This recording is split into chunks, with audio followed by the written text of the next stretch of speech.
This is Podco Media Networks.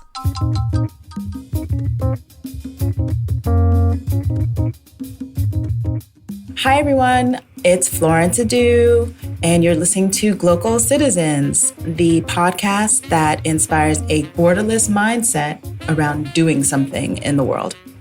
Today, my guest is Leslie Bentil. He is a Ghanaian-American creative entrepreneur that is the founder and director of Gutta Soles. I'll let him talk more about Gutta Soles and tell you a little bit more about where he's local. So Leslie, take it away. Thanks for having me on the show. I really appreciate the opportunity to spread our movement. Basically, we are a sneaker company, first and foremost, but we are a sustainable, ethical sneaker company that's made sneakers for 8 years now from organic cotton, natural tree rubber, recycled car tires, and recycled fabrics. And everything is handmade in Ghana with a zero carbon footprint. So this is what we do as far as for the market, our product. But then I also run the Gutta Soles Foundation, which is a Ghana NGO that focuses on arts, culture, and environment and the preservation of it, and also social development of the underprivileged individuals. Okay, very interesting. I think you probably wear another hat, Leslie. I see on your website that you're Leslie Bentil, aka Crowman Tang. So tell us a little bit more about that aspect of yourself. Okay, well, I'm an artist that I've always been since 13 years old. And the company is just an extension of another project or something else I'm doing as an artist. So actually, I call myself a creative actualizer, because whether it's a song in the studio or an idea, I'm just actualizing, ideas and energy. So my music career has spanned, like I said, from when I was 13, so 20 something odd years. And I've worked for No Limit Records, Rough Rider Records, Universal Records, interning. So I've seen a bit of the industry as well as, stages and studios my whole life. Interesting. So what inspired you to take the leap? So all the record labels that you work for are obviously U.S. record labels. I mean, you're Ghanaian, we're Ghanaian, but what inspired you to just get into the Gutta Soles movement? Actually, just like I said, it was like a creative project. I just saw a shoe that had 2 pieces of fabric on it. And I don't know, I kind of visualized the shoe just like how I visualize a song if I heard a beat or, a track. So then it just came as a creative idea. And then once I saw how it affected the artists who I was working with lives, it turned into a social project. I thought it was a good model for Africa to say that we just need a bridge to go to the other side, and we have the creativity. We just need some way to get our products into another market. So when I saw that they put new roofs on their houses, new windows, new floors with the money that I gave them, it was inspiring, and it started me on this mission. And it wasn't a business or an NGO or anything in the beginning. It was just an idea that I can make an example for the rest of Africa to see. Okay. So this is where we go into our segment, Why the Where? So as I mentioned, Glocal Citizens is about people who have left one place, moved to another. So your story is kind of interesting. You've lived in a few different places.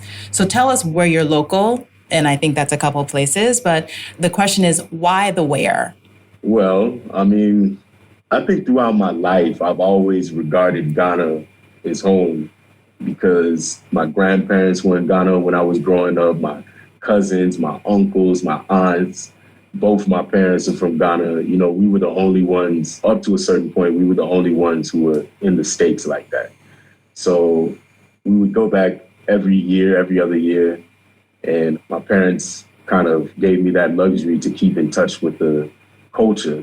So I think that would probably be home. But in the U.S., I can talk about my favorite places to live or which places had the most influence on me. But I can't really call any place in the U.S. like home, like it just feels like home. Now I call home Switzerland. So we're trying to build our first retail location here. And my partner lives here as well. So this is where I'm based. Okay. Interesting. So then, whether it's in Switzerland or in Ghana, what's your Glocal speak? We want to hear what you hear. So is there a phrase or a saying or something that's meaningful to you that you hear and you've come to value in your local speak?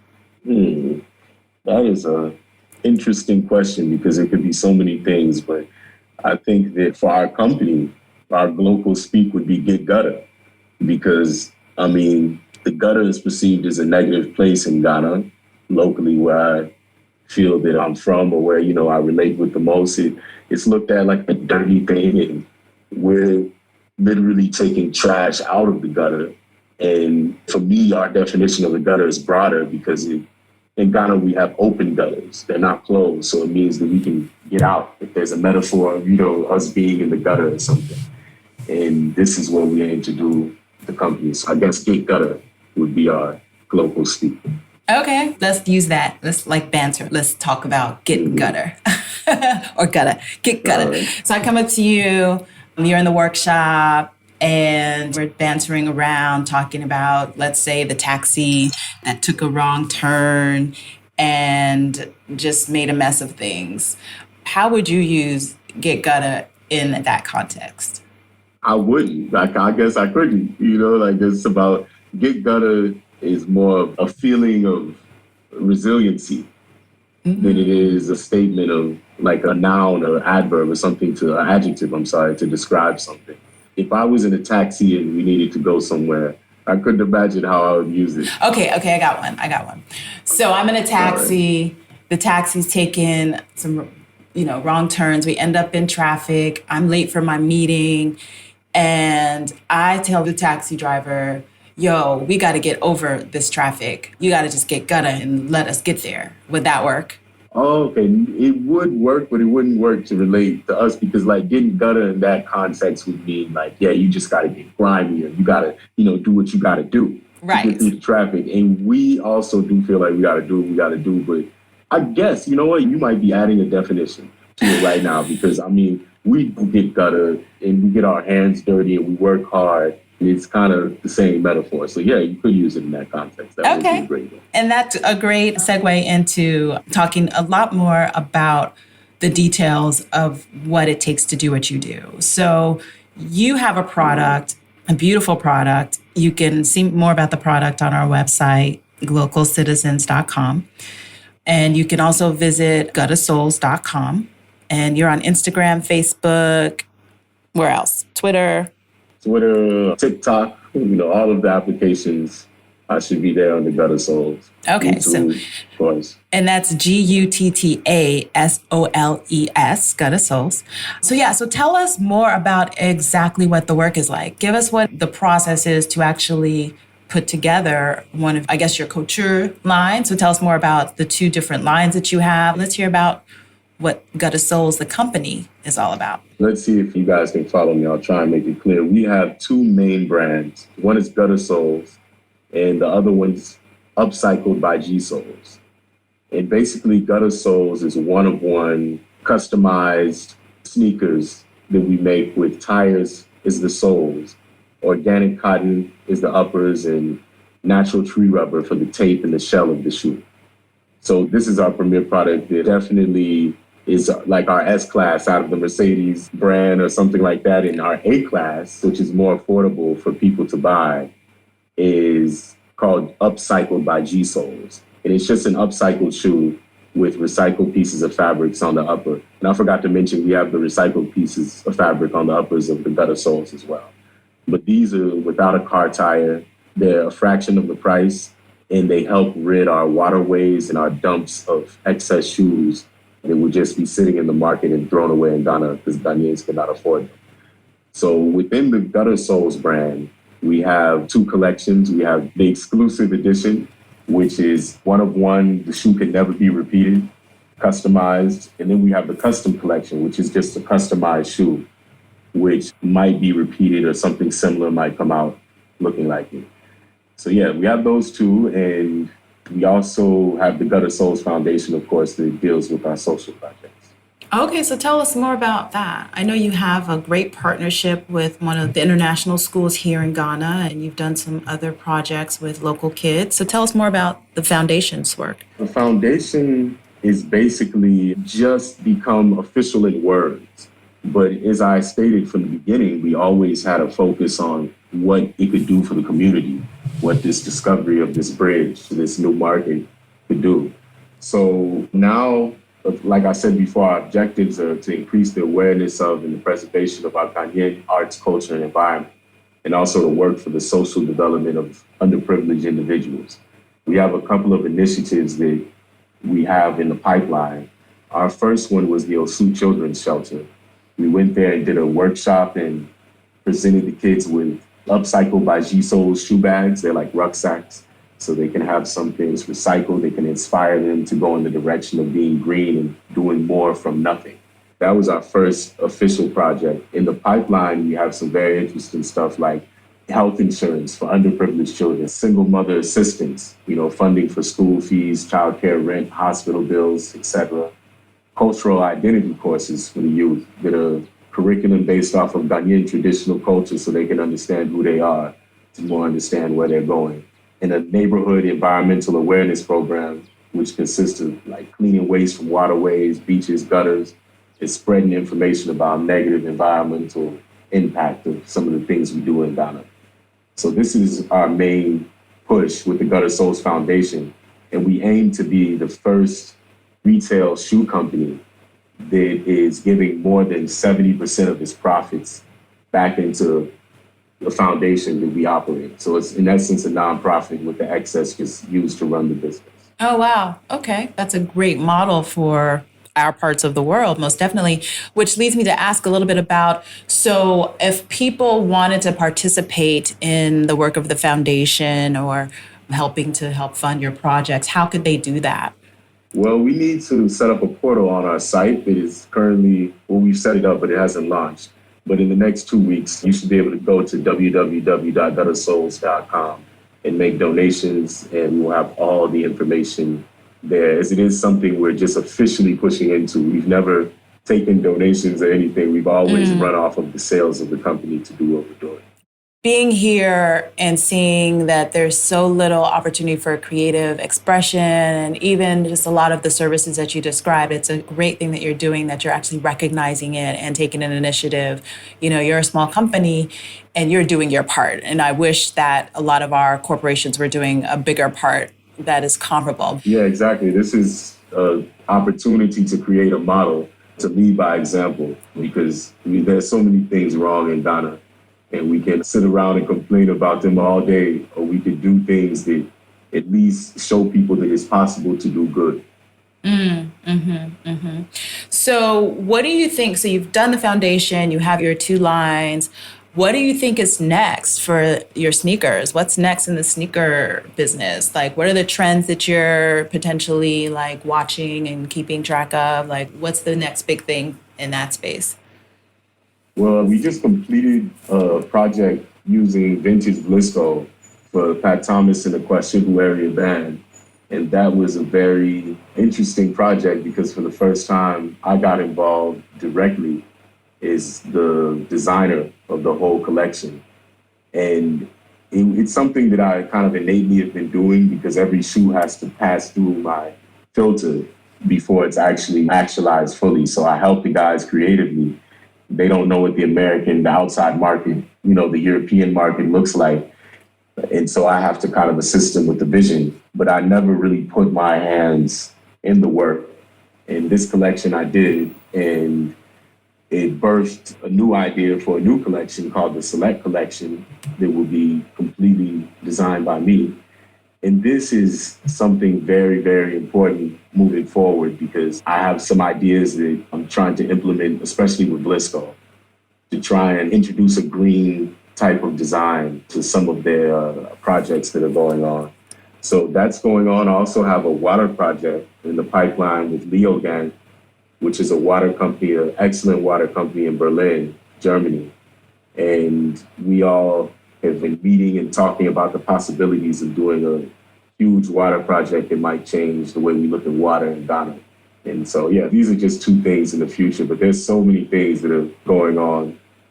Yeah. Wow. So just for those of you that may not know, Blisco is one of the premier wax print manufacturers in Africa. So they are, I think it's the originators of the Dutch wax print.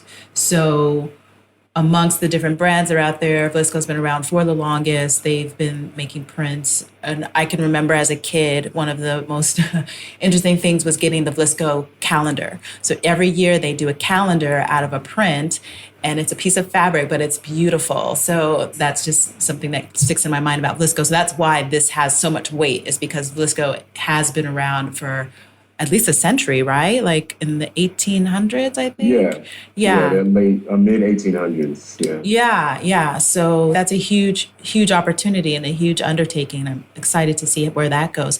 Now, talking about the water, what is the name of the company again? It is called Leogant. Leogant. Leogant.de for the webpage, so you can see what they do. Okay. I can talk about what they do a little bit because it's very interesting and something that we need on the African continent that's been developed in Europe. Okay, so and basically it's just filtration of water and activation of water. Okay, so they have a specific device, and looking at their website, it's it's actually beautiful looking device. Yeah, it's aesthetically beautiful. Mm-hmm. The idea is to use a coconut filter, which is already natural, to filter the toxic negative elements out of the water. And reactivate it using a series of prisms, basically crystals and certain geometric shapes, to change the resonance and vibration of the water back to what it is in nature normally before it goes through any pipes or gets treated chemically and anything like that. So the water does have a different molecule shape after it's gone through this little process. And it's more like what it is in nature, which carries more nutrients into our systems and is absorbed by our systems much better than the traditional water bottles and even glass jars that we're used to drinking. Right. Water is life. That is the truth. So we're excited to see where that goes as well. Well, Leslie, we've come to the mindset hack part of the program. And here I ask my guests to tell me about your favorite or an innovative mindset hack that you can imagine or that you know of, particularly with regard to where you are in Ghana as your local. But if it's something in Switzerland or in Germany or somewhere, feel free to share. The mindset of everything being a universe, the smallest details that I developed, I think directly comes from Kofi Ansah, the designer. He, through his work and through his mentorship in the short time that we interacted, he showed me that through fashion, everything is a universe. Every piece, every detail of a garment or a shoe is a universe. So I think this is the most valuable information I received in Ghana from a Ghanaian. Everything is a universe. That's awesome. Yeah. And it makes perfect sense. I mean, every piece of everything is life. So, and anything is, I get it. Makes a lot of sense. So, Leslie, we're coming to the close of our conversation. And I have one last question to ask of you as we sign off. We want to know a little bit more about who you are and what kind of feeds your mind.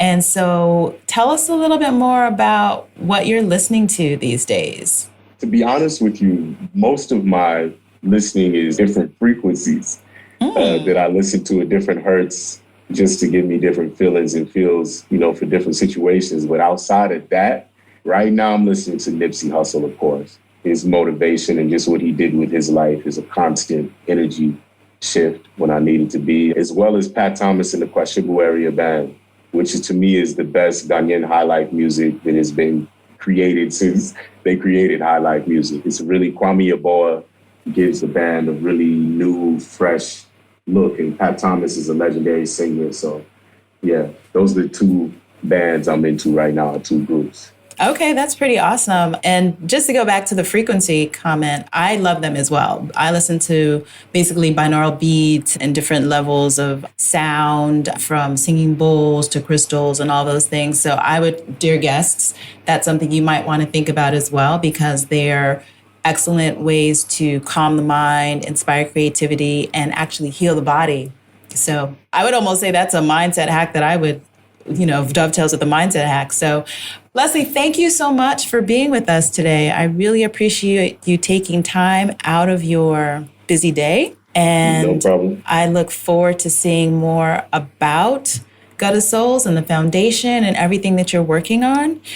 And any last words, anything you want to say to our audience before we sign off? Yeah, everybody in the world should realize that we all have the ability to change our lives, our environment from the inside out at every moment. And let's not get stuck in the toxic patterns that have created so many negative things on earth and focus on the positive moving forward. That's awesome. All right. Thanks, Leslie. That's all for Glocal Citizens this week. We look forward to seeing you next with another great Glocal Citizen doing awesome things across the globe.